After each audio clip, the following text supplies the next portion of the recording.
week's show is brought to you by our sponsors, the good folks over at D&D in a Castle. D&D in a Castle is the ultimate in Dungeons & Dragons themed vacations. Travel to an actual 14th century castle in northern England and play a 3-day epic campaign of Dungeons & Dragons with world-class dungeon masters. DMs like B. Dave Walters from the Stranger Things game. Want to play with Kate Welch from Acquisitions Incorporated or the hilarious Mark Meer from Mass Effect? Well, you can. At the final event this year, D&D's very own Jeremy Crawford joins the lineup, but he's going to Dungeon Master at every game. At D&D in a Castle, each round has 4 full days of activities. 3 of them have 8 hours of Dungeons & Dragons with your DM. That is 24 hours of incredible D&D games. On top of that, there's one-shot games, activities like archery, falconry, something called duck herding, and a full medieval banquet as part of this all-inclusive vacation that takes place in a literal castle. No need to roll initiative, just head to dndinacastle.com where you can see full lists of this year's events and Dungeon Masters. That's dndinacastle.com for your vacation beyond imagination. Filmed in front of a live studio audience, it's the Dicebreaker podcast with your host, Matt Jarvis. Hello, welcome back. It's Friday. We're here. We're on the Dicebreaker podcast. We are Dicebreaker. I'm Matt Jarvis. I'm joined this week by Chase and Mian. Hello, how are you both doing today? Hi. Hi, yeah. It was good for God to drop in again. Yeah, we were joined briefly by the voice of God Whelan. I can't think of a clever pun on Wheels of God, so we'll just leave it with that. We're here to chat about all kinds of games that we've been playing, stuff we've been up to. Some news will drop in as well. But let's kick off as we do. Just to quickly note, we can hear Wills. We can hear you. Mute yourself, God. Wills. There you go.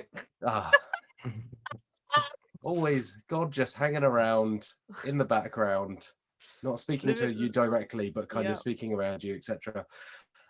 Let's dive in, shall we? Let's start talking about some games. Who wants to kick off this week? Apologies if you can hear my cat scratching in the background. She's decided to do that just now after sleeping for the whole morning. Actually, I tell you what, shall I jump in? Because I feel like I've played the most for once this week. And I feel like we're gonna there's gonna be some conversation about the things I've played. Oh no. Yeah, okay. Let's start with your sins. Let's jump in. I want to briefly touch on the fact that we played Arcs last week. I think you spoke about on the podcast I was not on. We have a fuller kind of impressions piece coming up next week from the 3 of us. But I want to revisit it briefly because, oh man, like I was really looking forward to Arcs. I was really excited. Arcs, for those who don't know it by name, new game from Cole Worley, creator of Root, creator of Oath, creator of Pax Pamir. You know, I would say one of the best designers working today, really interesting designs. This is an interesting design with nothing else interesting around it. I mean, yeah, you're saying an interesting design. It's like, I feel like that's maybe not accurate. I think the trick taking at the heart of it, so the card system that drives this sci-fi game forward, you play hands of cards like a 52 card deck. Someone plays a card down. It's got a suit. It's got a number. You either have to beat it and match that suit in order to like pull off the same action, but do more of it. Or you can change the suit to do other things, but then it means that the number of things you can do on your turn are limited. That's a really interesting system. But everything else was just kind of a bit humdrum for me. I just found it lacked a bit of spark. I was kind of like, this is a fun card system, but you know, the game looks nice. It's got Carl Ferrin's art returning from Root, returning from Oath. Like Carl Ferrin does fantastic art. Cole Worley does really interesting designs most of the time. This feels like a really good mechanic, singular, that then doesn't have anything else to latch onto. And I just came away feeling a bit underwhelmed, a bit disappointed, which isn't what I ever thought I'd feel like after a Cole Worley game. And we've spoken about it. We speak about it in our impressions piece. They split some of the narrative stuff out. It was originally pitched as this kind of game that you would play in almost like mini legacy campaigns over 3 different sessions. And there was this idea of like an arc, and the universe could change or react to what the players are doing. But it seems that none of that is in the game now. They've taken that out for an optional expansion. And what's left just feels basically just a bit bare bones. I've just realized that the game is called Arcs, right? Was that because it was supposed to be played in like 3 sessions? Well, that feels like the irony here is, Well, now, you know, now it's not. So even the name is inappropriate if it is meant to be referencing that. yeah, I assume it's a pun on like the arcs left by spaceships, but also the arc of like the storytelling. But like you say, now that storytelling just isn't there. Yeah. And yeah, like I don't know what you discussed last week, so I don't want to tread over familiar ground, but yeah, I found myself quite let down by it, to be honest. And I was really excited for it. You know, Oath, my favorite game of last year, Root, one of my favorite games of all time, if not my favorite board game of all time. And this was just kind of like a fine game that I don't think I would ever choose to play again out of like interest or excitement. Yeah. I think Chase and we both talked about this last week, our sort of general feelings and the kind of disappointment is the description. Because like we've said before, we're all fans of Cole Burley, and obviously it might be a bit unfair for us to have certain expectations and then to be like, oh, our expectations weren't met and therefore it is bad. And that's not necessarily the case, because the thing is, especially the tabletop gaming industry, is the fact that like a lot of board games come out every single year. Like even recently, where fewer board games have been coming out due to various reasons, mostly related to pandemic things. But there are still like, we get press releases and we see like hundreds of games come out every single year. And a lot of those are on a similar kind of level of what I'd say Arcs, or at least this core version of Arcs is, which is like, it's fine, like it works, it's not awful.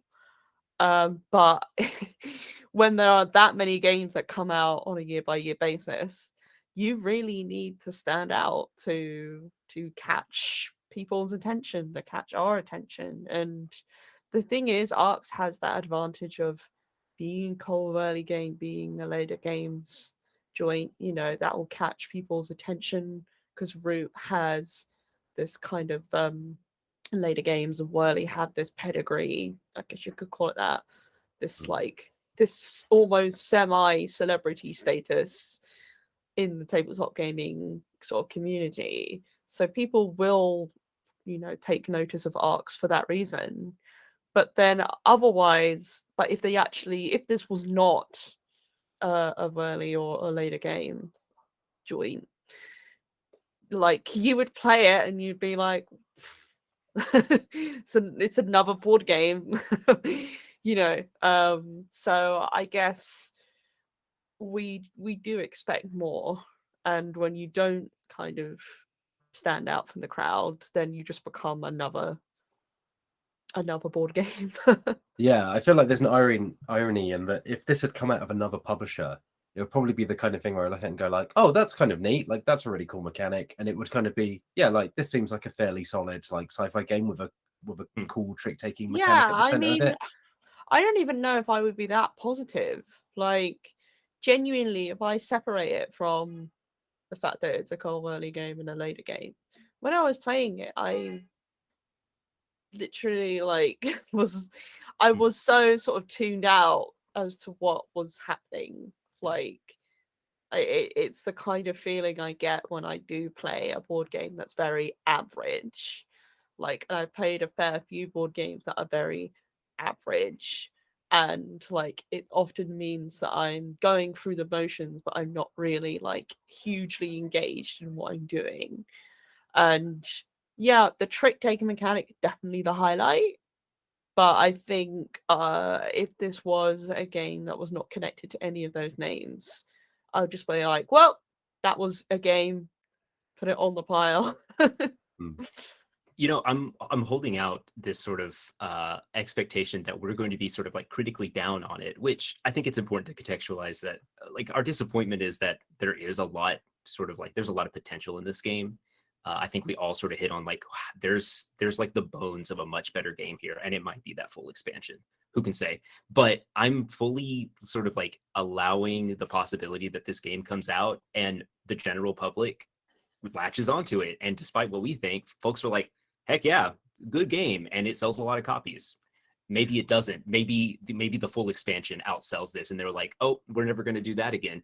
I'm genuinely curious to see how this model works once it starts hitting shelves. The thing is, we've definitely seen board games come out that have received critical or commercial kind of acclaim, and we kind of sat there and go, we don't quite understand what people are seeing here, but like, fair enough.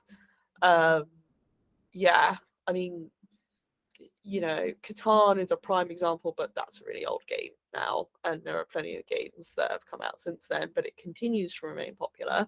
Large reason being that the name of Catan is just like seminal with, yes, Matt Jarvis. The crushing sense when you're like, Catan's a really old game, and it's younger than me. It is compared to like most you're right. board like, games. Board games have come a long way in like the last almost 30 years. A contemporary example would be anything Exploding Kittens does. Well, here's the key here, though, right? Arcs, I don't think is simple enough to hit that kind of mark.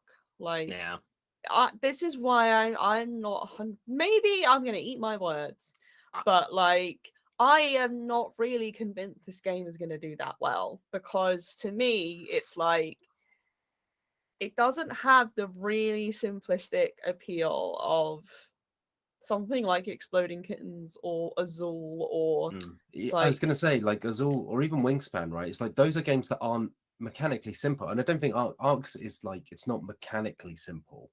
But I think there's enough of like the theme comes through in Wingspan, and like in Azul, a lot of the work is done by the components and the fact that it looks so beautiful. And again, like Arcs has fantastic art, but for a big sci-fi game, I don't think I couldn't recommend this to, if someone was like, I want to play Star Wars but as a board game, but not have it be just one of the Star Wars board games. You'd say Twilight Imperium, right? I mean, Twilight Imperium is incredibly heavy, but there are so many others that are Cosmic Encounter, exactly, or you know, like that just have personality, have like that sense of like zooming around a universe, seeing what's there, like what you want to get out of a game thematically. And I think this is, you know, the mechanical side of this, the gameplay side of this sells well to the hobby audience who really care about mechanics, but that's probably the audience that would have gone in for a narratively like complex game. The problem whereas like the theme isn't there enough, I think, for a mainstream audience. But again, we might be completely wrong. It might sell 1 million copies in the first year. The problem is, I don't think it goes hard enough either way. Like, it's not simple and like theme heavy enough to appeal to like a broader like, you know, slightly less I don't know, hobbyist like audience. But to me, I don't think it's I personally don't think it's mechanically complex enough to like stand out for hobbyists. Like, as someone who has now played like a good range of difficulties, you know, complexities of board games, to me, Arcs very much sits in the middle of things, where it's not super simple, but it's not, I don't think it's not. Because, like, for example, to me, the huge draw of Root, besides its theme and, like, you know, the way it looks and its charm, is the fact that it is mechanically complicated. Like, it is a game where every time you play it, you understand a little bit more about it. It's one of those games that it's like a big old sub sandwich. You keep on chewing on it, but there still seems to be more left in there. But I don't think Arcs is complicated enough to fulfill that. Same with O. Like Oath was in that complicated, Pax Pamir is in that complicated margin. Like, the point of Arcs was that it was supposed to be simpler, which is fine. But the problem is, like we said before, it doesn't have those narrative elements it was supposed to have, that campaign element that was meant to, like, not make the fact that it's mechanically simple a problem. But to me, the fact that it is mechanically simple is a problem, because I don't think it's got enough of the thematic strength to like Eldritch Horror is pretty. There's a lot in there, but it's not that complicated to play. It's literally you move the thing there, you roll dice, and you read out the thing, right? The card. But it's so thematically strong and immersive that that's the appeal. Arcs has neither of those things. Yeah, I think in trying to go broad, they've actually ended up going like too shallow as well. Like whereas before, like you say, the gameplay was simplified, but then there was depth in the, you know, you would play it over sessions. It would evolve. Like Pandemic Legacy did really well. Like people are okay with the idea of a campaign game and this kind of evolving rule set. I don't think you necessarily have to strip that out. But yeah, I feel like you say, it's kind of ended up in a weird middle ground where I don't know who I would recommend this to. Because, yeah, exactly. Like, board gamers, like people who play board games who are looking for something more complex, like you say, I don't think recommend they'd be something satisfied else. by this, People who are coming into the hobby, I would also recommend something else. So this kind of ends up as just kind of an odd, like, by trying to please everyone, it's actually pleasing no one. Which something I've seen that happen a lot in the video game industry, where they try and make games that have the most broad appeal possible, and they end up actually signifying nothing and appealing to no one really, because they don't satisfy one end or the other. And I feel like this is kind of what's going on here. Like, especially now where there's more people into board games than ever before. Like, I would rather swing for the kind of dedicated hobbyist audience. I know they said that Oath didn't do as well as they thought they would, but hey, sometimes you can't always get a route. Like route is one of those lightning in a bottle. I don't know. Like it's something that sort of came along and touched. And route is hugely complex, right? It like really that's a game is. that's sold well, but is also really a lot to take on board. But it still went well. They still made an RPG out of it. They made a digital version out of it. Like it clearly went the distance. So yeah, it's confusing to me that they were like, we want to do route numbers. So the way we're going to do that is not doing what we did with route. Chase. Yeah, two things, and we can move on from this because y'all have covered it. I'm looking at the Kickstarter campaigns, and one thing on the sort of like box art for the title, they say that the age range for this is 14 plus, which is the highest of any of leader games. Like of the three we've talked about, it's higher than Oath. They put Oath at a 10 plus age range, so they're thinking Arcs is complex enough that you need those 4 extra years of maturation before you can drop into Arcs. And again, I don't know what all goes into that, what that's trying to imply, but talking about complexity, they seem to think that this one's the most complex. But again, that's probably before you strip out all that campaign stuff.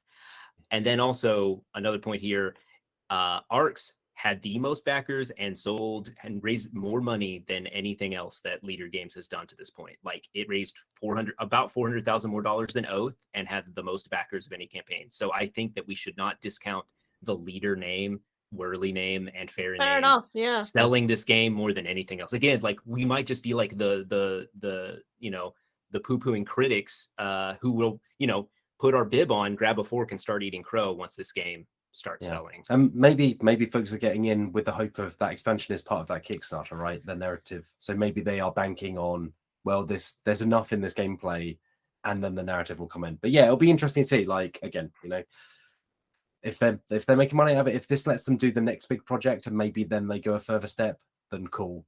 But yeah, this one for me, I think it's not one that I'm. Yeah, one other interesting point, looking at the $60 backers versus the full 100 plus, this I think speaks to the fact that a lot of hobbyists use Kickstarters, and a lot of the general audience probably doesn't. They'll wait for it to hit their local game shop or even Target or something like that. I mean, if they were really making this game like something that's going to hit a broader audience, they might want to try to get that Target shelf space, 857 people backed at the $60 just sort of base game pledge. 4,796 people backed at the full game. People want the full experience. Yeah.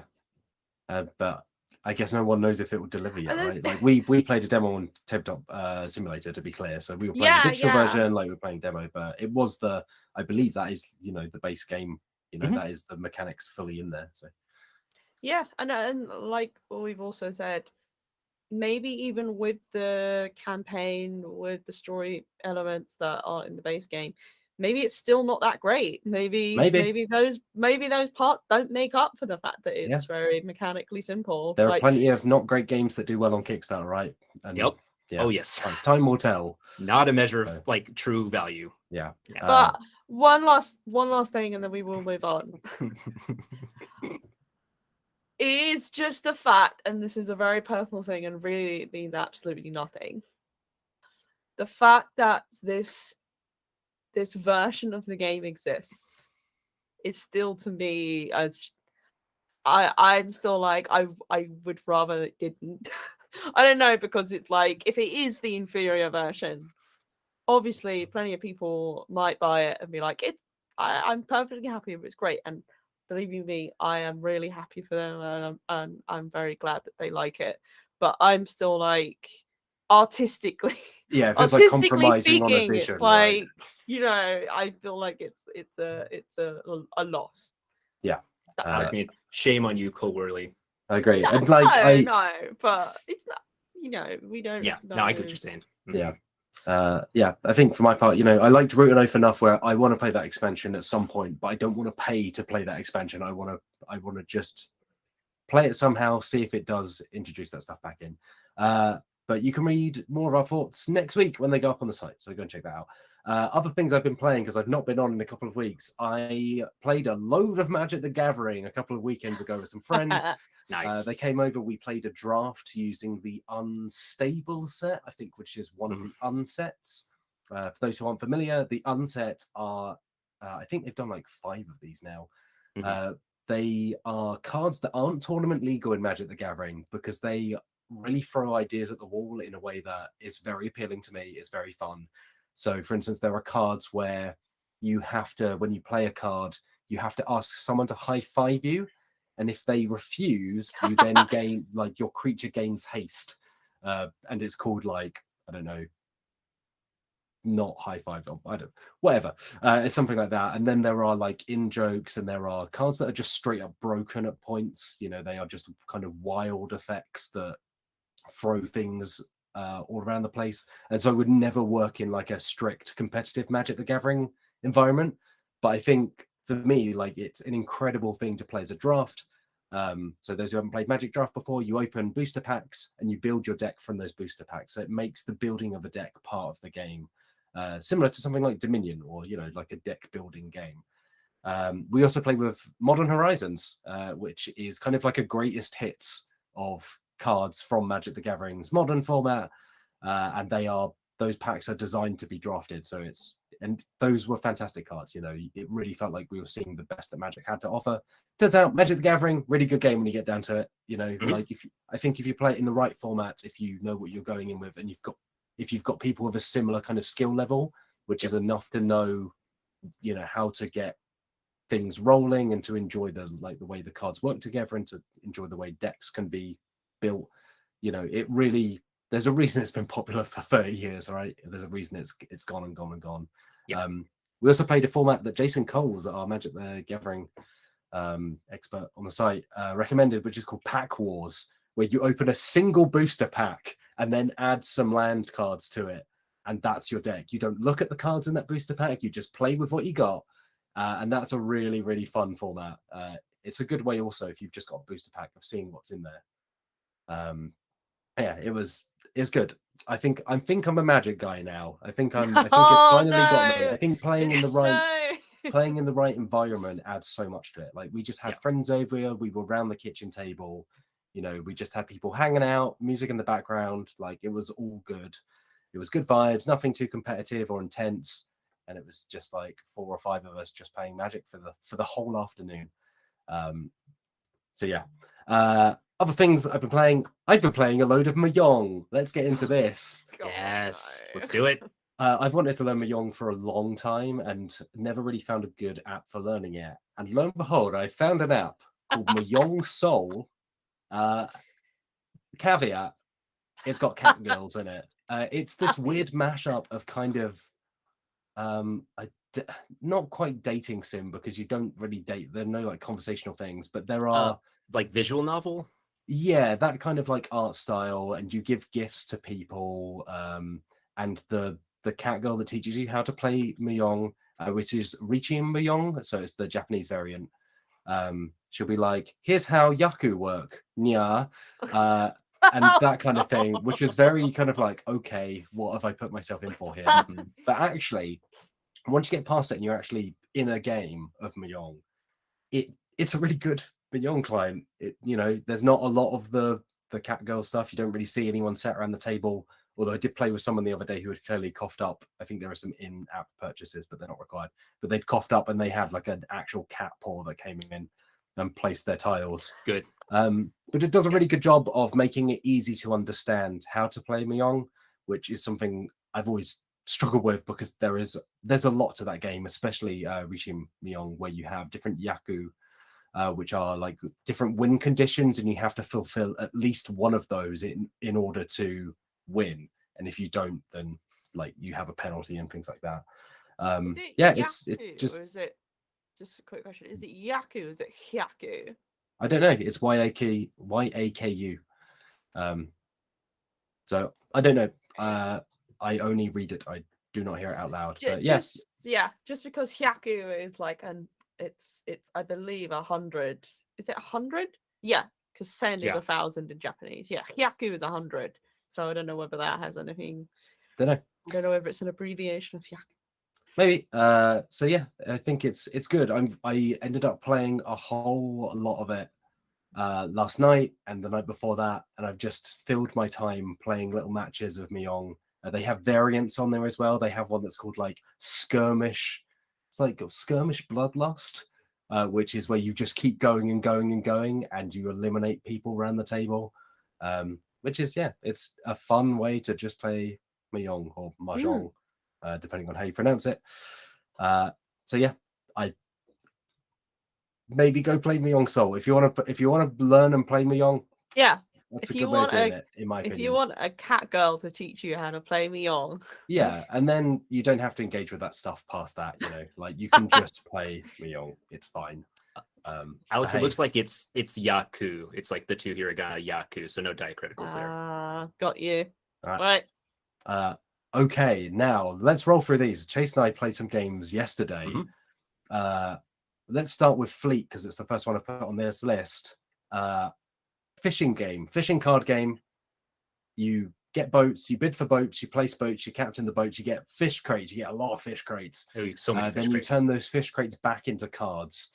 So you can buy more licenses and fuel more boats. Yeah, so you're bidding on fishing licenses, which let you launch boats, and then once you've got boats, you can put captains on them, and all of this is done through cards in your hand. So it's a game of basically hand management because all of your cards do multiple things. They can be licenses, they can be boats, they can be captains. Yeah, you like turn them over to make them cash as well. Yeah, you spend cards to bid. I'd heard a lot about this, and I'd heard fairly positive things, and I thought it was okay. I was like, this seems fine. And that was about all I felt about it. The artwork makes it look like a hobby game that came out and 1,200 people desperately loved this game and like kept it alive for 2 decades. Yeah, as I said yesterday, like the artwork of it has this real like FMV vibe from the 90s. It looks like it should be titled like Murder Mystery on the Titanic, and someone should turn up in a very cheap looking costume. Because there's like weirdly rendered portholes and things like that. So yeah, it was fine. Hey, if you like fishing, maybe that's a game for you. If you wear one of those hats that's like, was it women love me, fish fear me or something? Yeah, perfect. Yeah, with a big hook hanging off of it. Yeah. If you're one of those people that takes a picture of yourself holding a large fish and puts it on Tinder, this might be the game for you. Maybe hold this instead of a fish. Stand out from the crowd. We also played Copenhagen, from the designer duo who I can't remember who made Deep Blue. I believe one of them also designed Flamme Rouge. So pretty good, past history of games. This was kind of like a Ticket to Ride game, Ticket to Ride's card system, but instead of building routes across a map, you are building floors of a building in Copenhagen. With these kind of like Tetris piece looking polyominoes. So you collect cards, and when you have cards of a matching color, you can then cash them in to buy a piece of that color. You place them. If you form rows, you score points. If you form columns, you get points. You get bonus points for windows. And then there are like some ability powers you can get as well. Fairly simple, pretty straightforward. I liked it. You know, it scratched the ticket to ride itch of pick up cards, cash in cards, score some points. Yeah, like very much like I just genuinely kind of like those games where you're just taking pieces and trying to form, you know, it's a very, very slow Tetris with a card economy attached to it, which I think is a winning thing. It's also, I think, as I joked to Matt, like very much a Matt Jarvis game in the sort of like the container-esque space. Yeah, it's like you're doing fairly mundane things, but there is just a pure satisfaction to it. It moved pretty quickly. I think it took us about 20 minutes to play. I can't imagine it's a particularly big box in real life. We were playing on Board Game Arena. But yeah, I came away like, yeah, that's a pretty cool little game. You know, that's the kind of thing that I could play with one of my family members, I think, and they would probably enjoy. Yeah, it's one of those like range of games where it's like if someone like wanted to play it, I'd be like, yeah, that sounds fun, but I'm not rushing out to my game store to like buy a box for myself. Like exactly, yeah. But it's very good. Yeah. Speaking of polyominoes, we also played Patchwork, which you had not played before, Chase. What did you think of Patchwork for the first time? Honestly, like it for me, Patchwork ended up being a better version of Copenhagen to scratch that sort of itch of taking weird pieces and shoving them together and trying your best to like try to like create this cohesive whole. And for me, in my case, failing to do so by the end of the game. But yeah, the time bidding system, the way you have to like manage getting a piece, but doing so you have to make sure that you have the buttons, which is the currency in the game, which you will get more buttons as you place pieces that have buttons on them. So basically, as you build out your little, I think it's like a 12 by 12 square or something like that, maybe 14 by 14. As you place those pieces, you will sort of build up your turn economy where you get more buttons per turn. But each piece also has an additional cost of time where it will move you along this sort of like circle track or this spiral track. And if you are in the lead, you do not get to go next. The person who is the most behind goes next. So someone who's way behind and buys like multiple small pieces or pieces that don't have a high time cost can just sort of like go in a row and combo a bunch of pieces together. It ended up being really satisfying. I enjoyed it. I will say, like, Patchwork was sold to me as a game that was more complex and harder than it seemed. And I guess that was true. It wasn't hard to learn. The rules are fairly simple. Picking it up was easy, but it was satisfying. Yeah, I enjoyed my time with it. Yeah, it's very much, I feel like it's, I mean, Patchwork came out yonks ago, I think, and it was like one of the early like polyomino games that particularly Uwe Rosenberg, designer of Patchwork, has kind of made his name with since, and things like Feast for Odin and Cottage Garden, and pick an Uwe Rosenberg game, it probably involves those kinds of tiles. So yeah, I think it's come a long way since. Patchwork is okay for me personally. I think 2014, so not. Was it that really? long ago. Oh, it just feels like it's been around for ages, maybe. When you said that, I was like, I don't know. Maybe it's just right. maybe it's just because it's so ubiquitous now, like it's everywhere. And they've done like Patchwork Express and Patchwork USA, I think was on. They've done like spin-offs. palette swaps a lot of the time. There's like and a then Christmas one. There's Patchwork Express. So Patchwork Express is like the drawing one, I believe. I think there's drawing involved with Patchwork Express, but the others are all like palette swaps. Yeah, no, Patchwork is solid. It's like one of those 2-player games that I'm like, yeah, it is one of the best 2-player games out there. It is because it's specifically designed for 2 players, and I think those 2-player games are always the best ones because they understand how that dynamic works. That like that whole turn order thing, like that is a big drive of the game. Yeah, the timing stuff is such a clever idea. I mean, there's a similar thing in Tokaido, but Tokaido never really interested me. I think Patchwork is a much better game than Tokaido and uses that, like sense of, I need to put myself this many spaces ahead, but that then lets my opponent potentially pick up multiple things or gain more buttons. Yeah, because there's that.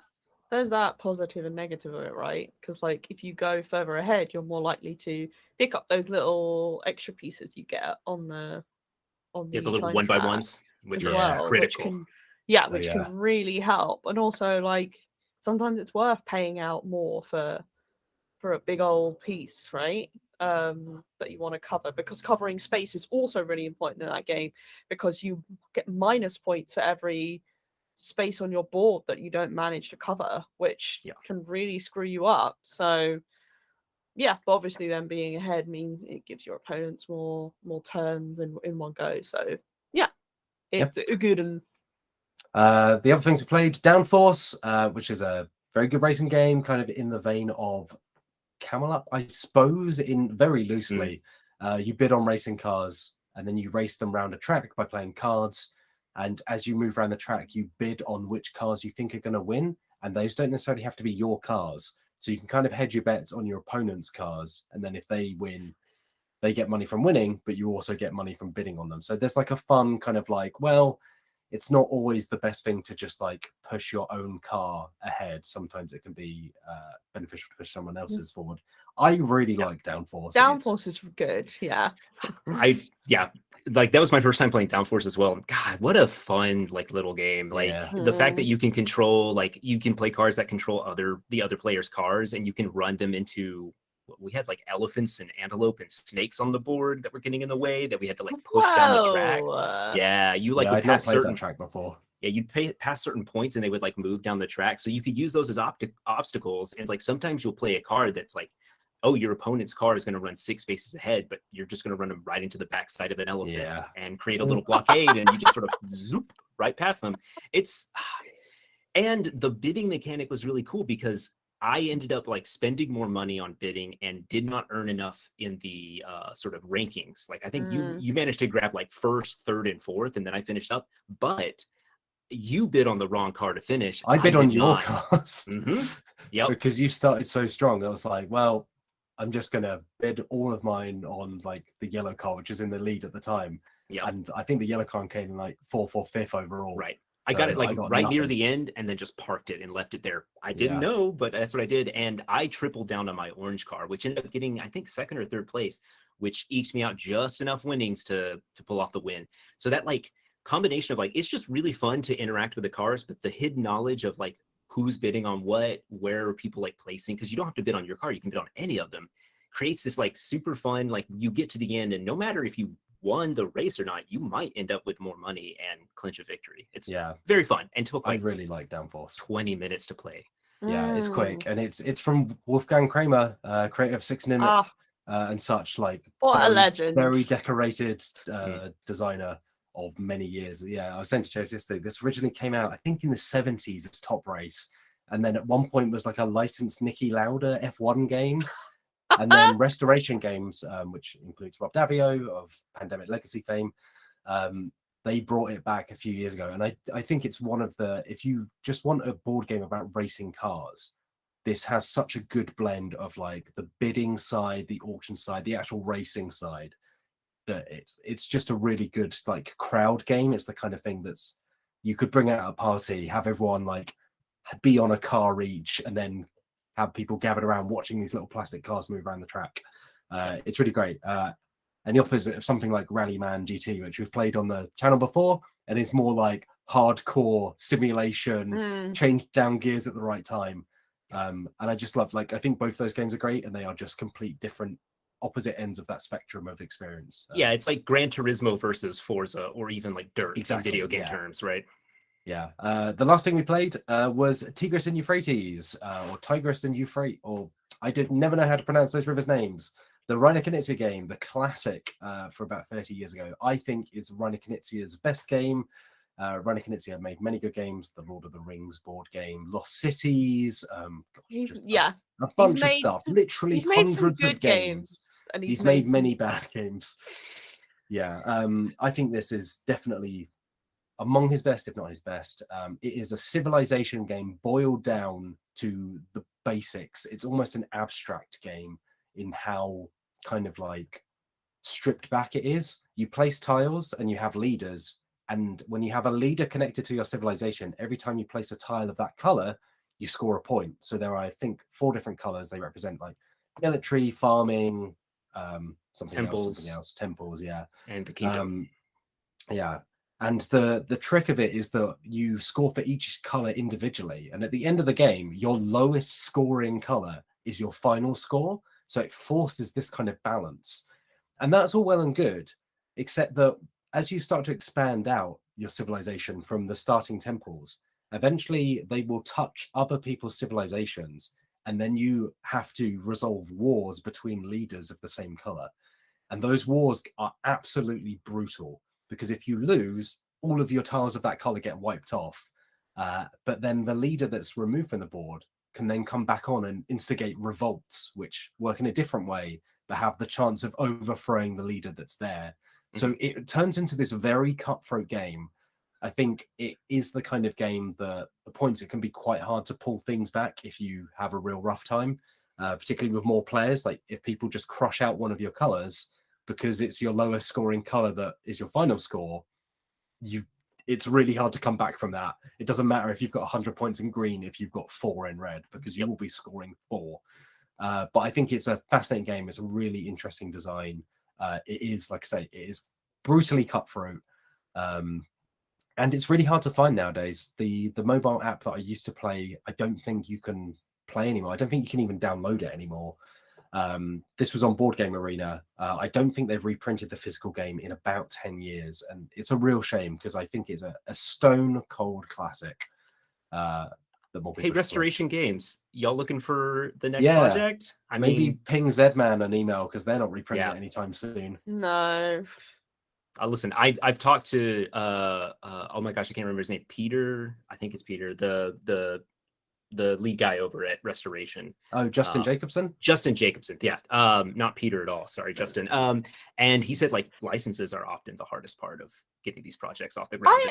Board game license holders are sometimes, they will just disappear into the ether and not answer a phone or email. Yeah, well, that's what they did with Star Wars. Was it Star Wars Duels it was originally called? And they just rebirthed that mechanic as Unmatched. And of course, Unmatched doing very well for them. Yep, that was a winner. Like, both licensed things and public license things into Unmatched. So that was like, there's a really good game here, but they're not going to get the Star Wars license. Let's just put Sherlock Holmes in, or a T-Rex.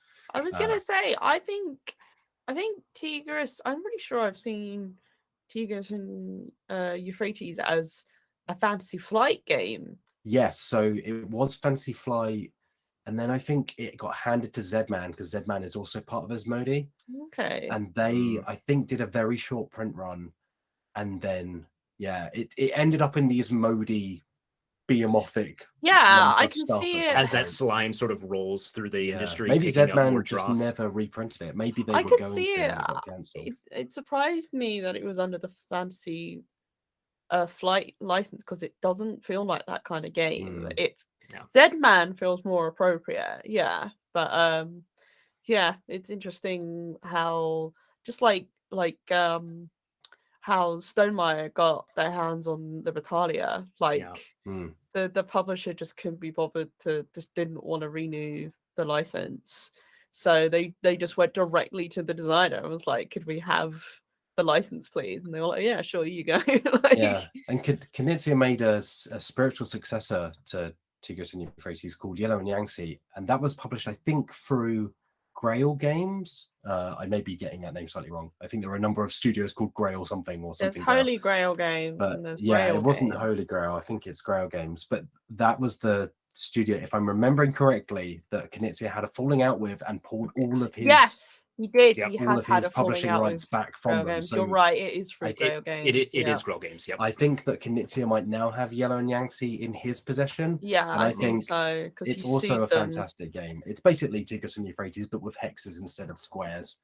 Interesting. I think it's, if you can't get your hands on the original, it's a good successor to it. It's somewhat simplified and somewhat less brutal. So it's even got like the bulls and wolves that as far as like it's very much like someone Knizia copied his own homework from 20 years ago.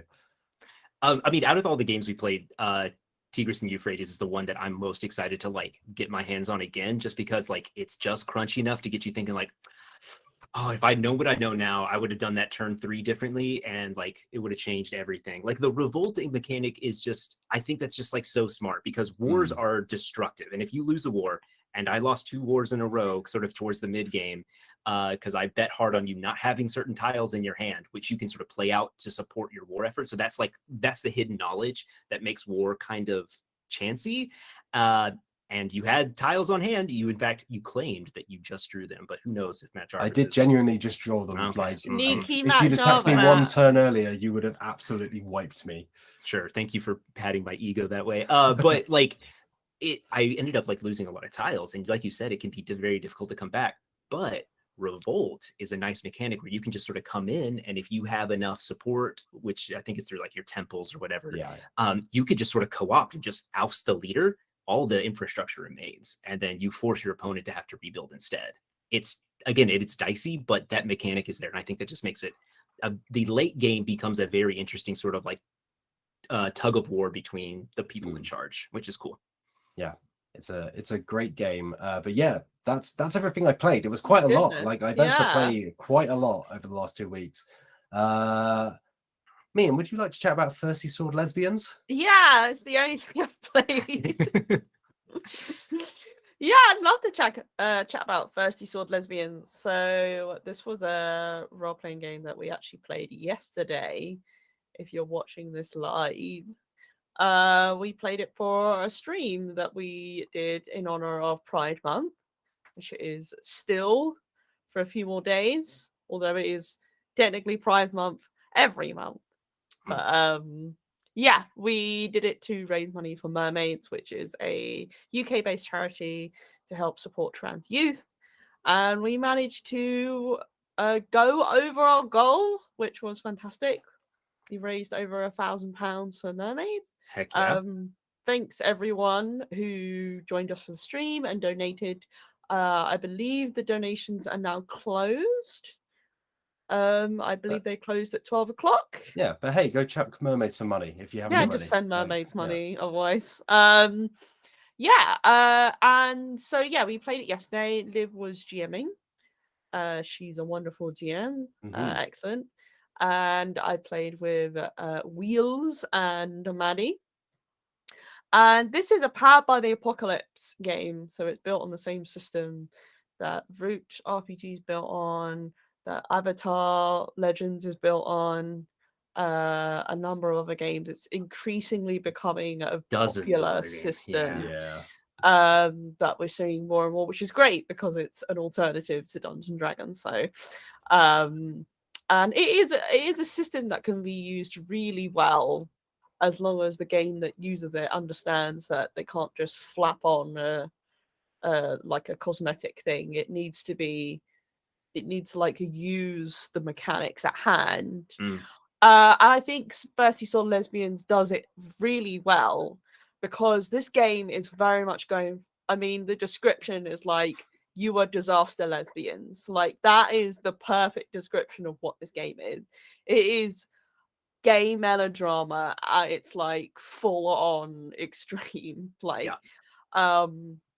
you play as a group of lesbians who also happen to have a fondness for sword play, although it's not limited to like like fantasy only setting. It's technically setting agnostic, but there are like key elements to it that you've got to include in your game if you actually want to have the Thirsty Sword Lesbians experience, those primarily being lesbians and swords. So it's all in the name.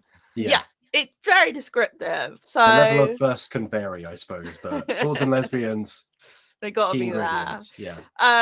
So we played actually like an adventure module that comes, like, I believe comes with the core game, or it's like an extra. I think the core book does have like several sort of like settings and modules that you can use. Yeah. So this, when I say module, I don't mean like the D&D type where it's like a fully set out campaign and like every single scene is laid out for you and combat encounters, etc. It's more, it gives you like a basis scenario and then you can kind of go from there. So this one was called something like the Legend of Castle Gayskull or something like that. It's essentially He-Man / She-Ra, but like even more gay than those things originally were. And So intentionally gay versus yeah, unintentionally. intentionally gay versus like, you know, like yeah, I guess subtext. But yeah, and I think the character creation system is really great because essentially all the bits kind of come together to create this approach that is very much this is what the game is, which is extreme melodrama. So it's like depending on the character type you pick, your character type is kind of based around, there are some ability things there, but it's mostly like what is your problem, like what is your emotional issue that's going on here. So the character I played, the Chosen, is like, I've got this huge destiny that I've got to live up to, and it means that I've got a lot of pressure and I find it very difficult to like be myself and be free, etc., and you know, discover who I really am. And like all the other play styles are like that, where they're built around this core kind of conflict that then is the perfect sort of jumping off point for character arcs, but also drama. So the game is meant to be like these grand plots where, you know, there's a lot of there's just a lot of emotions going around. There's a lot of potential for like these dramatic scenes and like sort of clashes between characters. And the gameplay system really supports that in terms of you can do, like in most Powered by the Apocalypse games, you can do like moves, which are these are specific actions that you can perform. So there are general ones that everyone can do, there are ones that only your specific character type can do, and there's ones that you can do if you have what's called a string on someone, which is similar to Monster Hearts, where it's like a string is basically like, I have power over you, potentially. And a lot of the time in Thirsty Sword Lesbians, it's to do with someone has a crush on you, or you've got under someone's skin or something like that. And that means you can kind of use a specific move on them, maybe to learn more information about like who they are or what their intentions are towards you. There's also like clear mechanics to do with seduction in the game alongside mechanics to do with combat. So it's prime real estate for essentially, I hate you, but I also love you, and I can't stand you, but I also can't stay away from you. You know, it is so. It's like soap opera pantomime with like over, you know, this everyone, you know, everyone's being gay. Firstly, sort of lesbians. Yeah. So I thought it was a lot of fun. Like, it is one of those games that's perfect for Pride Month because it is explicitly, it's not like Monster Hearts where like it is like a LGBT supportive RPG, but it's not explicitly just about gay relationships. With Thirsty Sword Lesbian, it is about being a lesbian with other lesbians. So but it's just it's one of those Powered by the Apocalypse games that I can really respect in terms of being like, this is what it's using the system for. My greatest love of RPGs are ones that provide a very specific experience. I think that's where like tabletop role-playing games really shine, is where they lean into that experience, and Thirsty Sword Lesbians is definitely that experience. Yeah. As someone that thrives on melodrama, this sounds great. I would like. It's to play great. This. Yeah, it it's great. right I up my street. really, if you're intrigued, I really advise you to watch our video that we did yesterday, the stream. There were twists and turns, shocks and surprises, romance and thrills and fights. So it is definitely a game I would recommend if you want that kind of experience. So yeah, there you go. Fantastic. That's Excellent. me. Is that everything you played this week? Yeah. Mm-hmm. Chase, is there anything else you want to chat about before we move on? I think that we can move on. Both the things that I have left on my list are sort of interesting things that I might end up writing about later on. So I'll just tease that I've been weirdly making games instead of playing them, but also playing them. You might hear more about that soon. I've been with some friends doing some weird hacking and breaking of games as a sort of experiment, and it's been a lot of fun. Nice. I feel it's the natural arc of people who write about games to end up. Who was it who was like, every critic just wants to be a creator? And I feel like, especially in the world of games, it's more true than many other places. Yeah. Yes. Yeah, I don't know. I'd love to be good at making games, but I don't know whether I would be. I can see myself making like a tabletop RPG. Yeah. I can see that because my general thing is like, I do love storytelling. I love character development. I love world building and things like that. But I feel like I don't have the mind for like board game mechanics. Like I just well, you don't can use a pre-existing system, right? It's like that's why a lot of people do use like Powered by the Apocalypse or use like mechanics, because then that's taken out of it. It's like some people are narratively minded or thematically minded. Some folks are mechanically minded. Some people can do it all. I guess it's just like sitting down and like doing those things. It's just how do you just sit down and decide I'm gonna make a game? Yeah. Right. Just I will say both the things that I'm doing are not me sort of whole cloth creating games. Like that is intimidating in the extreme, and I have mad respect for everyone who does it. I am taking a bat to existing games and sort of just bashing it into pieces and then picking up those pieces and sort of slamming them together Lego style to see what neat stuff I can make. I think like my dream like scenario would be to make something like Bluebeard's Bride, where it's like that game fascinates me so much in terms of like, number one, making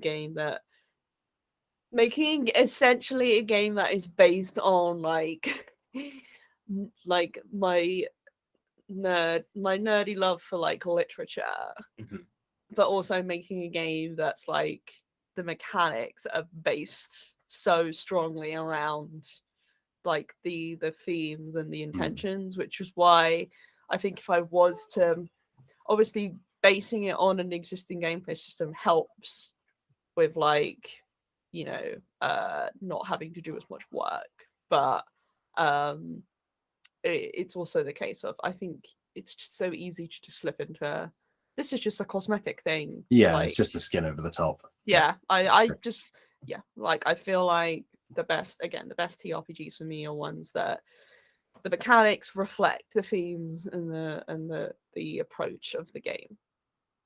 Yeah, agreed. Chase, you want to tell us about this Critical Role soundtrack? Yeah. It's news, everyone. I'm in the chopper. This really came out of nowhere, I feel. I mean, Critical Role. A lot of fingers in lots of pies, but launching a record label. So this news is very much sort of like, I don't know if I would have said like, if you could have given me Mad Libs, like sort of like 10 guesses, I would have put this out here, but the fact that it exists is not surprising at all. Critical Role is just sort of like expanding their media conglomerate to music. They are putting out a record label called Scanlan Shorthand. Listen, don't come at me. It's based on a character from it's based on one of the Vox Machina crew, which is like the original OG crew from like the first season. It's the Bard character. It's Scanlan Short something. Short Holt is his name. Holt, thank you. So that's the name of the record labels, Scanlan Short Holt Music, which is all sort of like existing, so they can put out this one record for now. That's 17 tracks of environmental music that they want people to stream. It's not a bad idea, to be honest, for their campaigns. Yeah, I mean it's better than say like weird covers, like a sort of, now that's what I call music. But I kind of want that. I would love that as a fan of terrible covers. I kind of want that. Give me like all the players as their characters covering like Shrek style, just doing medleys of school disco hits. I would hate that so much. I mean, so you would have like what Adele's Rolling in the Underdeep, but it's you get the double entendre of rolling. So as an example, there's an album. I think it's from Disney, but it's covers of songs such as Mambo Number 5, but rewritten lyrically and performed by Disney characters. And it is I hate that. quite the auditory experience. The cringe Well, that I'm feeling. People have already been doing that when they did like all the Goofy sings Evanescence songs on Twitter. This is true. I mean, I love that. Yeah, but, that's good. That's an unhallowed good. I mostly love that because you can hear the person doing it laughing in the middle of it because it's so good.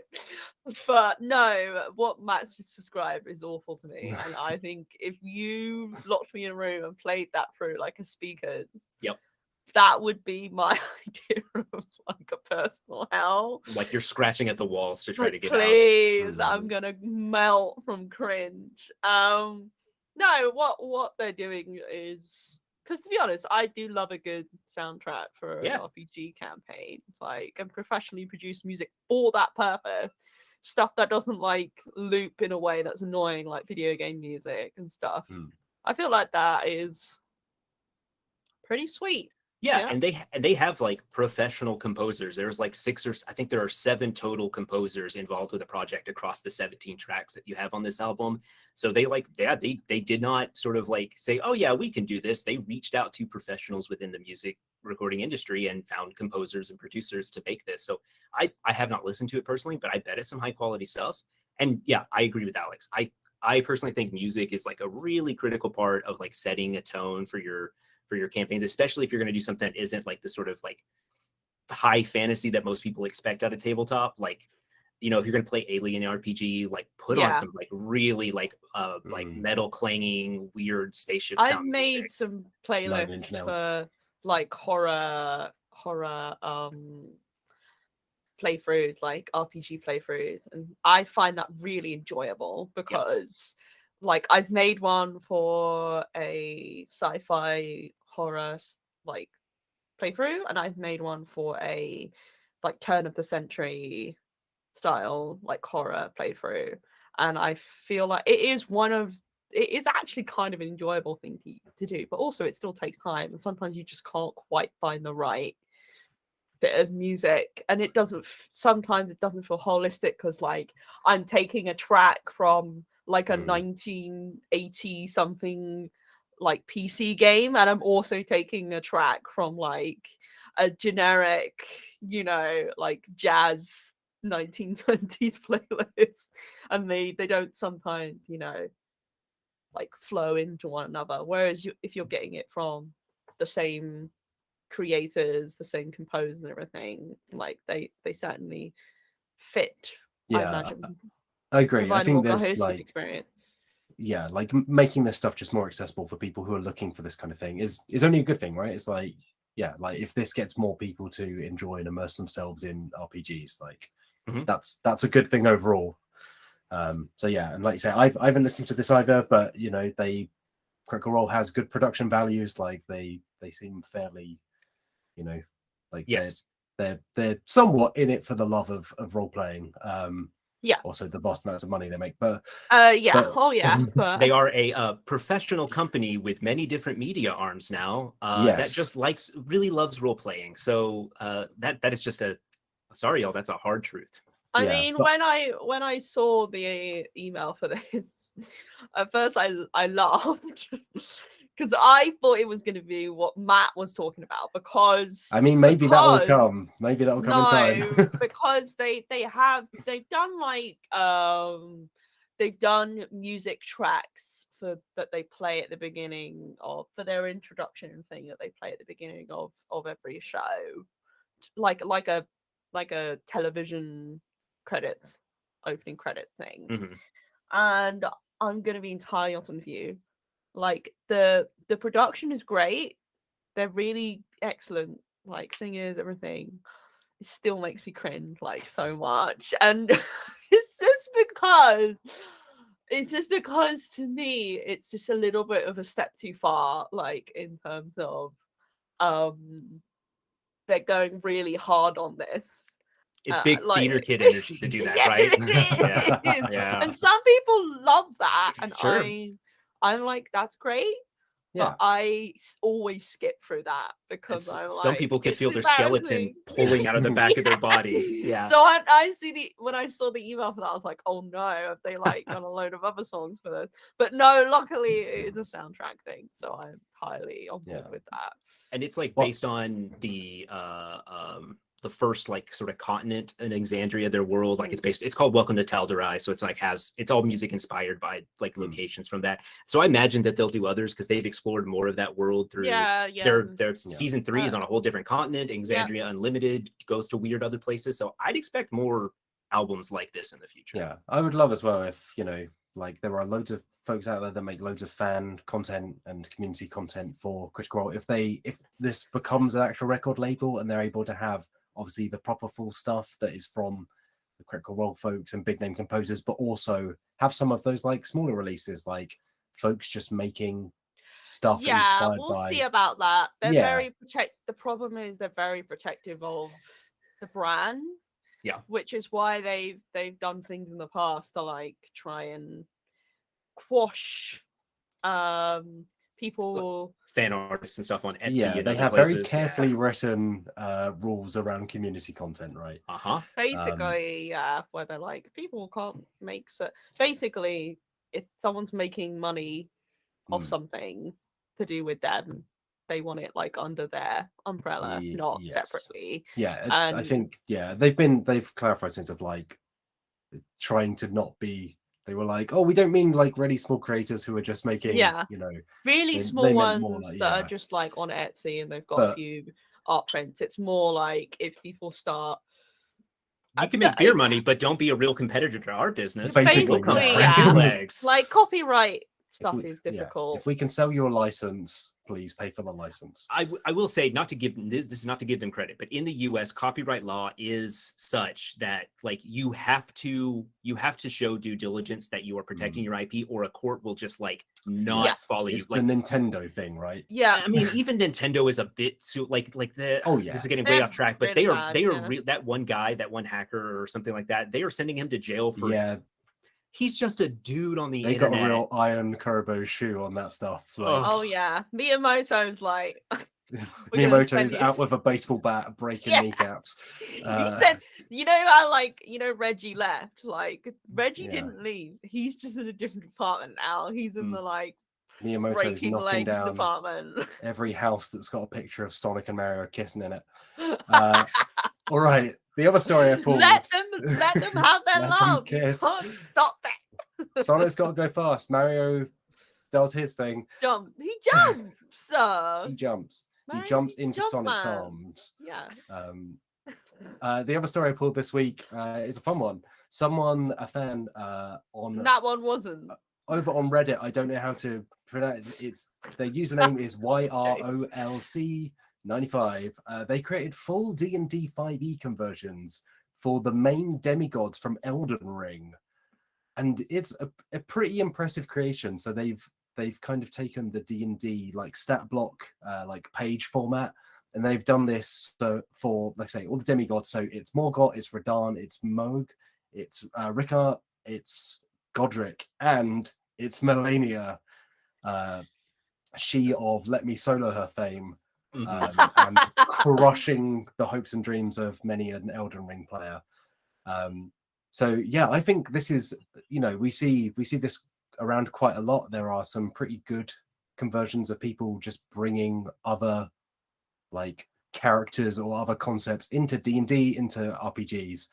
But I always love seeing this stuff because, I mean, partly a lot of thought has gone into this. These are really well produced sheets. Like they've really thought about. They've given they've specified languages and like stats, as well as abilities and how that works in the D&D combat system. Like a lot of the Elden Ring bosses, like they do in the video game, have multiple phases where when you drain their health to a certain amount, they then get other abilities. However, some of the stuff in these conversions is also, let's say, in need of a balance, it seems. So I think Melania, for instance, rolls like 32. Oh, sorry, it's 8d12 plus 32 for damage, which is just one strike. Frankly unbelievable, but is quite faithful to Melania in the game who will absolutely wreck you. Somebody sounds a little bit salty. That's all. I am incredibly salty. I was fighting Melania last night and getting absolutely done. Yes, she is incredibly so you should hard. be. How dare you? But like I say, I just think this is just such a cool thing. I love when, you know, fans and like members of the community just take things and they're like, I want to use these bosses in my D&D campaign, and I'm going to share it with the world. It's cool, and it's cool to see the thought process that goes into some of this stuff, especially when, you know, there's a Dark Souls RPG that is powered by D&D 5e, so some of that Dark Souls stuff is already out there, but this is just like free for everyone to just stick in their game. It is like fascinating to see what people take out of those games and stick in there. So like, for instance, the God Devouring Serpent, which is Rykart, it just has a magma pool around him continually and just does like incredible burning damage if you step too close. Like, it's fun to see video game mechanics translated into D&D, which brings us to I wondered, you know, we're chatting about video game bosses. What video game bosses do you want to see? Like, maybe in D&D, maybe in any RPG. How would you get them in there? How would you make it work? Does anyone have any ideas? Oh, Yeah, I have an Chase, immediate you idea. I would love to see Senator Armstrong from Metal Gear Rising Hell Revengeance yeah. made into my a tabletop RPG boss. Like, he would be perfect for a system that had both like sort of, I mean, imagine a version of like the Thirsty Sword Lesbians, like two figures, two very like high camp figures meeting, but allows for Senator Armstrong, a real, in the fiction of the game, a real life American senator who goes up against Raiden, a fully almost complete cyborg man, and they just duke it out for, I think, like a full 40 minutes. Yeah. Doesn't he also have a nano move where he machine. throws an American football at you, I think? Or there are He several throws you moves like an based on American that. football. That's probably it. Yeah. It's been a while since I played Revengeance. Because like the best parts of that fight is just like him like he's just owning your backside for like most of that fight, and you're just trying to survive. He's got nano machines or something. It's always nano machines. Yeah, he's got nano machine armor, but he's just like constantly chewing the scenery about just like how much he's going to rule the world, like how American exceptionalism is the way the world wants to be, and you're just getting in the way. Of course, this is made by a Japanese company. It's just incredibly good, and like what a character, because like he kind of doesn't matter he's just sort of like the off in the distance, and then he just shows up and whoops you into the side of the ship for 40 minutes. Whoops your twink android your tightly wound metal backside for a long time. I would just love to see that play out. I'd love to see two characters be able to like, or like a character and a GM take those roles and just like, again, chew the scenery, roll some dice, do some like Powered by the Apocalypse like combative moves. Like, I just think that whole thing is just like ripe for some role play. So, like in a D&D universe, would this be a large? Would this just be a large man, or would he like actually be? Did you say he's a cyborg as well? I mean, he's got the nano. Yeah, well, we were going to get into some metaphysics if you want to say he's a cyborg, because he has nano machines that just cover his skin. Yeah, but okay. So he's more. So he's more just a large man who has nano machines attached to his body. Yep. Yeah, like a suit. Mm-hmm. Okay, so you could just have, I don't know, him be like a giant, and then he has like an armor on him that just absorbs like a certain amount of damage. Maybe you need to roll over like an AC level to actually land. See, this is why I like the pure sort of like excess of this scene as it plays out in the game, I think just transcends stat blocks and any sort of like real combat, which is why you need to put it into a sort of more storytelling scenario. Yeah, where you can mechanize some of that stuff, where like he can use his armor to like throw down what another player wants to do, or like cause an automatic failure or something like that. But I think, you just cannot attach dice values and stats to to Senator Armstrong. He You sh- he transcends stat blocks. You should definitely have a move that's just called Nano Machines on. Yeah. And whoever's playing him, you have to yell every line. You cannot Yeah. use a normal voice. Yeah, and another one called American Exceptionalism. Yes. And another Yes. one called I Love My Country. Mhm. There you go. That's That's I mean good. that was my immediate thought was Yeah, Senator I Armstrong. mean, I'll jump in next because I also thought of. I mean, in terms of series, I think like the Dark Souls series and the Metal Gear series definitely have some of the best bosses or most memorable bosses. But I would be like fascinated to see someone do in an RPG a similar boss setup to the end in Metal Gear Solid 3. Oh no, I knew you were going to say the end. Yeah, so the end, for those not aware, is like a very elderly man who is like a pro sniper, and he you can encounter him earlier on in the game, and you can actually essentially skip his boss fight because you can just straight up whip out like a gun or a weapon and take him out, you know, like many hours before you normally encounter him.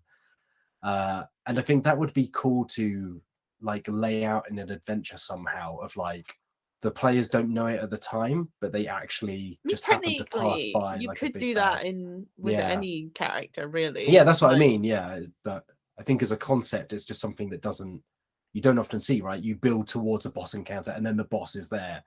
And actually, the fight with the end in Metal Gear Solid 3, if you don't take him out earlier on, is this really tense, basically hide and seek around a jungle where you follow his footprints and you use like sound detectors and radars, and you're trying to sneak up on him because he is a sniper. So he's on certain vantage points, and you need to try and sneak up behind him because otherwise he scarpers away. And I think having a kind of hide and seek format to a D&D boss fight would be That'd fun. be You could basically like difficult. build a boss fight around rolling for perception, almost more like a Call of Cthulhu mystery rather than just like a straight like strength initiative like AC setup. Yeah, I imagine you would have to have decent sneak. Maybe you could have some people like doing distraction, and then anyone who had enough sneak could actually like sneak around and find him. But Yeah. yeah, that is interesting. I would be herein lies the problem when you translate a video game thing into a tabletop role-playing game thing. You don't quite get exactly the same. You wouldn't quite get exactly the same level of tension from that because you were describing like, oh, you've got to track him and Yeah, that's what I mean though. I'd love to see someone find that tension somehow, like whether it's a different mechanic, like maybe D&D just isn't the best rule set for that. Probably D&D just isn't the best rule set for that. Yeah. But yeah, I would love like maybe that's something that actually works better with like miniatures on a hex grid somehow. It's like a hidden movement thing. But Mian, what boss comes to mind? I've got a few ideas actually. So I've been playing. I'm sure anyone who listened to the podcast at any point in the recent memory is aware I'm playing Resident Evil 2 Remake. Nice. Which is so good.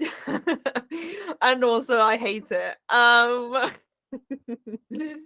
And in that game there is it's not really a boss.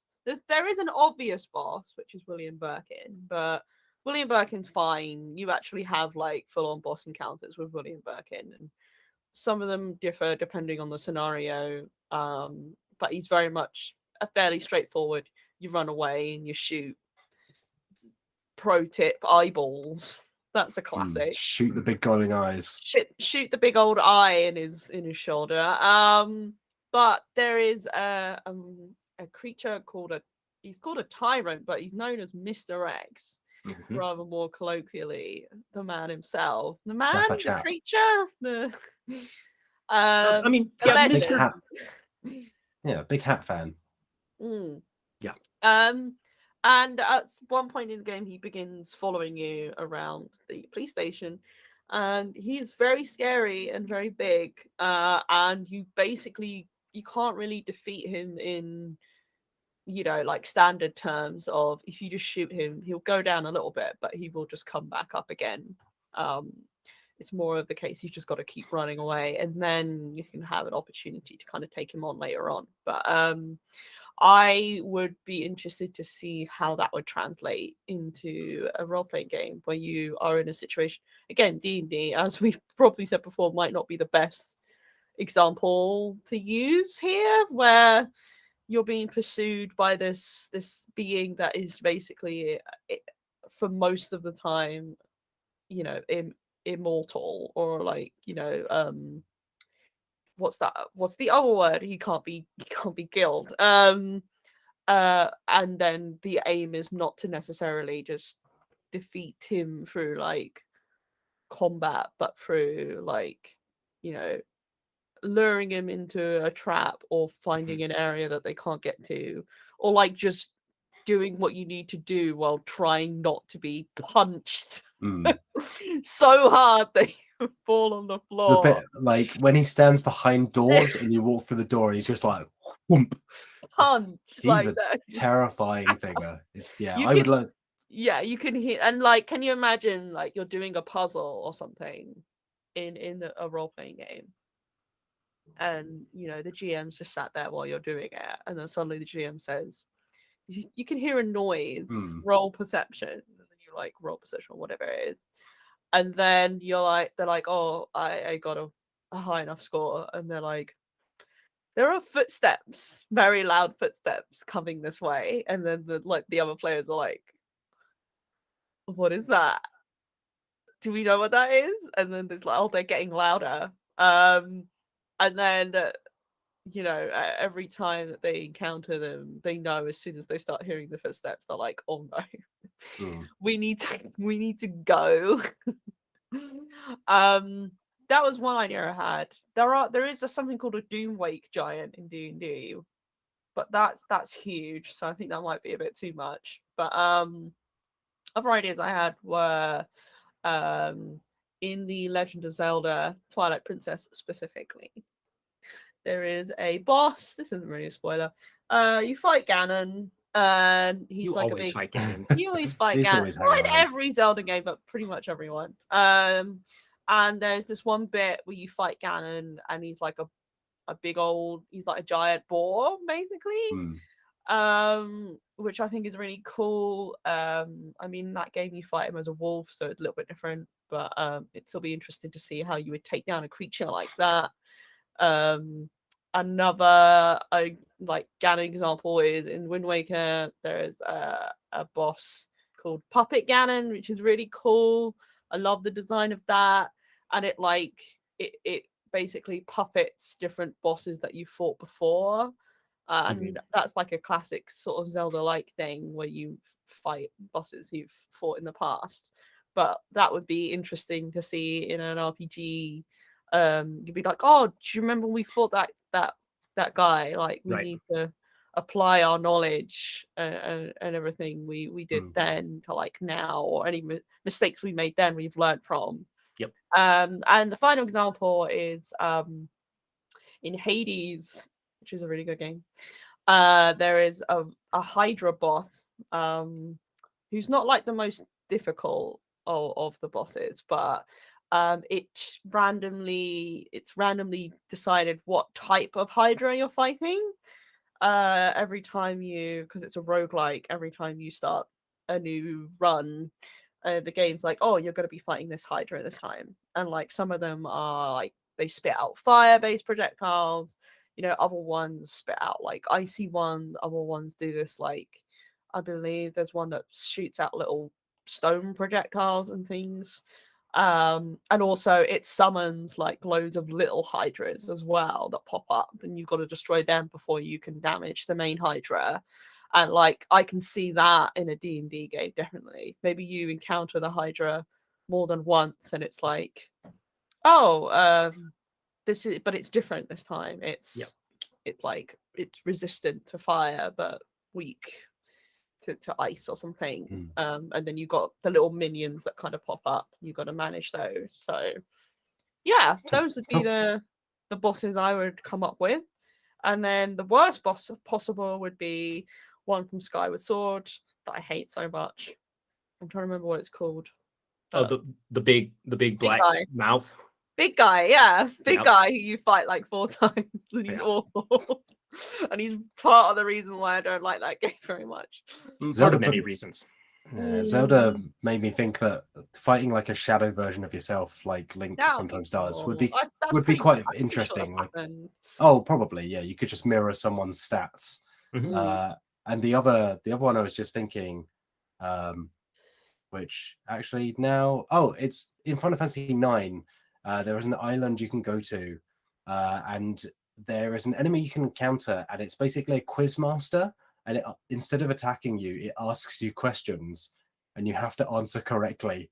And I think that would be a fun thing for a GM to do, to like basically test their group's recollection of events, and be like, okay, well, do you remember when you were in this tavern? Like, who did you speak to, or what were they serving behind the bar?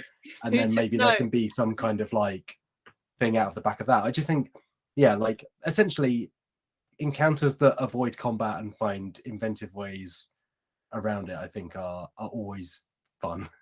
Yeah, it's like in Sonic Mania, a game I really like. So this, I think the Sonic series, I don't think the bosses are that great.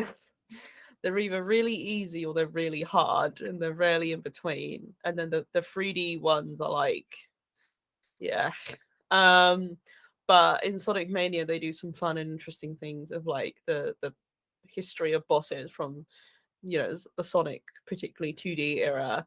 There's just one what so there's a Mega Drive game called Robotnik's Mean Bean Machine, Mean Bean I'm Machine. familiar. which is basically Puyo Puyo. For those who might not know, it's just like you're just trying to match up these same colored little blobs, and it was on like a collection that I had on GameCube, and in Sonic Mania, one of the bosses is just that. You're suddenly playing Robotnik's Mean Bean Machine, and for like people who are aware of the game, it's like, oh, like look at this, it's wild. And then for people who have no idea what that is, they're like, wait, why? Why am I playing Puyo Puyo? So that would, I don't know how you translate that into a role playing game. I mean, you but can have a mini game inside a game, right? Like you could yeah, challenge someone to a game of Magic the Gathering. I don't know. or You could use like, those D&D cards.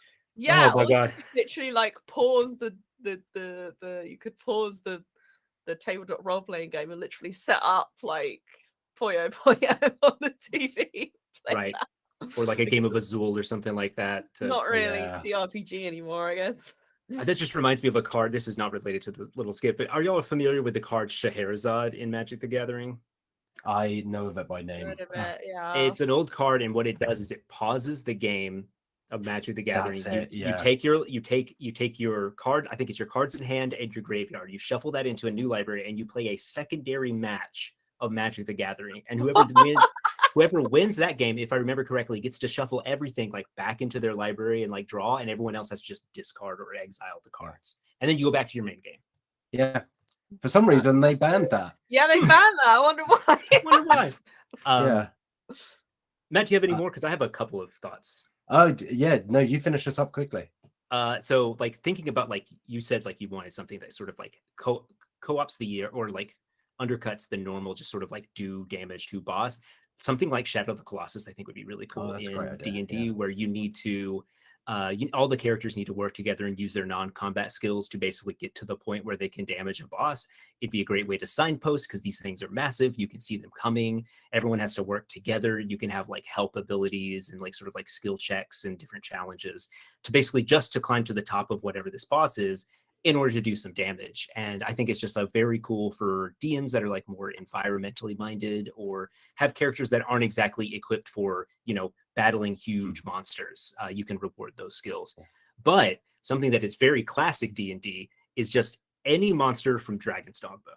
Just anything from Dragon's Dogma. Oh yeah, you just jump on that thing and stab it. You can just mount its rump and start just stabbing in there. Going at it, yeah. Like especially like the Chimera. The Chimeras were some of the cool fights towards the middle of that game, where it's like the lion, it's got the goat head, and it's also got the lion tail. I'm pretty sure it's got a snake in there somewhere. Snake, yeah, the snake tail, because like you've learned to jump on the backside, but this thing has a snake on the backside, and that kind of complicates things. But I think like play Dragon's Dogma just to get a sense of like honestly how a classic D&D campaign should run. You know You what? know? Recently, You could chop that snake off. Yeah, Just chop it right off. I think that's very cool. You should have something for your chimera where you just hack that snake off and just sort of flops around the ground, and then you. and go then back maybe to it grows into a separate snake, like a Mm. worm, and then they're in more trouble. Yeah, but I just think Dragon's Dogma is a video game that is just rife with ideas to run a very specific kind of like classic fantasy D&D campaign. Yeah, I've been thinking about playing Dragon's Dogma recently because they announced their second one. So Yeah, maybe I'll go back to it at some point. But for now, hopefully that's been some inspiration. Hey, if you're running a D&D campaign and if you want to fight those Elden Ring bosses, go fight those Elden Ring bosses. Good luck to you. But if you want to fight something else from a video game you like, maybe that's inspired you a little bit. But for this week, that is all the time we have on this week's Dicebreaker podcast. Thank you, Chase. Thank you, Mian. I've been Matt Jarvis. I've been your host. We are live every Friday at 2 p.m. BST. And you can also find us, of course, on the very YouTube channel you're watching, youtube.com/Dicebreaker or dicebreaker.com. But until we meet again, look after yourselves, have a good weekend, and have a lovely day. Bye-bye. Bye.